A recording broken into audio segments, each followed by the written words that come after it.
जों कल्पना खालामनो हायो जों सिन्था खालामनो हायो जे जोंजों सापर्टारबो दङ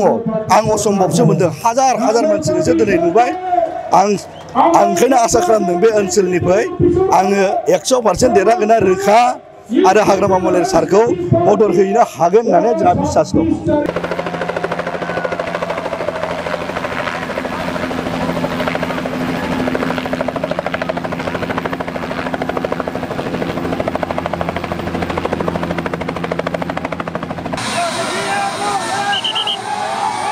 खुलुमबाय गिबि गिबि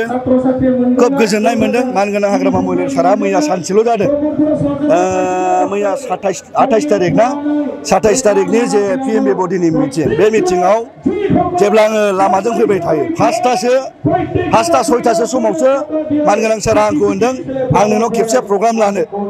खुनु मिटिं खालामनायनि आं जेबो परिबेस मोनाखै थेवबाबो सानसेल' गेजेराव बे भटाननि गेजेरावनो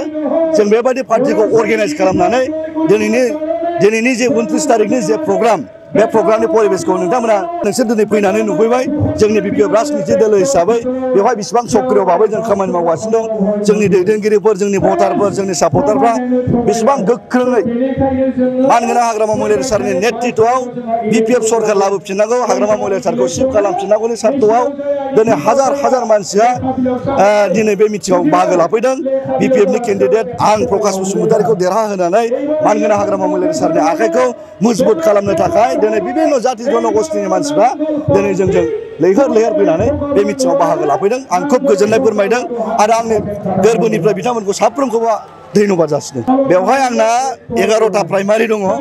आङो खेबसेनो लिंदों समाया गैथ्रा मैया सानसेल' मोनदों जेरैखि जायाबाबो मिटिंआव फैनांगौ फैबाय नङा होमबा दा आं खोब बाख्नायदों सानसेनि समावनो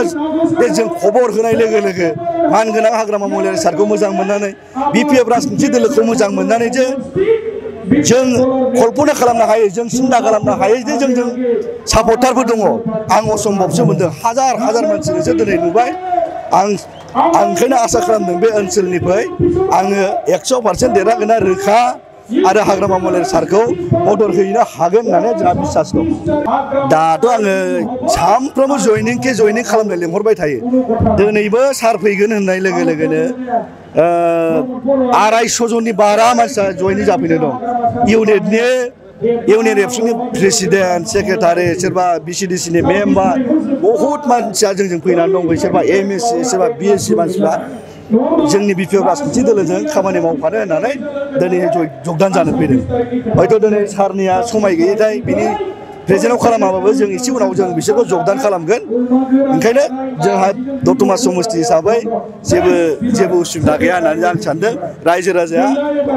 आंखौ देरहासार खालामगोन बे 100% रोखा आरोखि।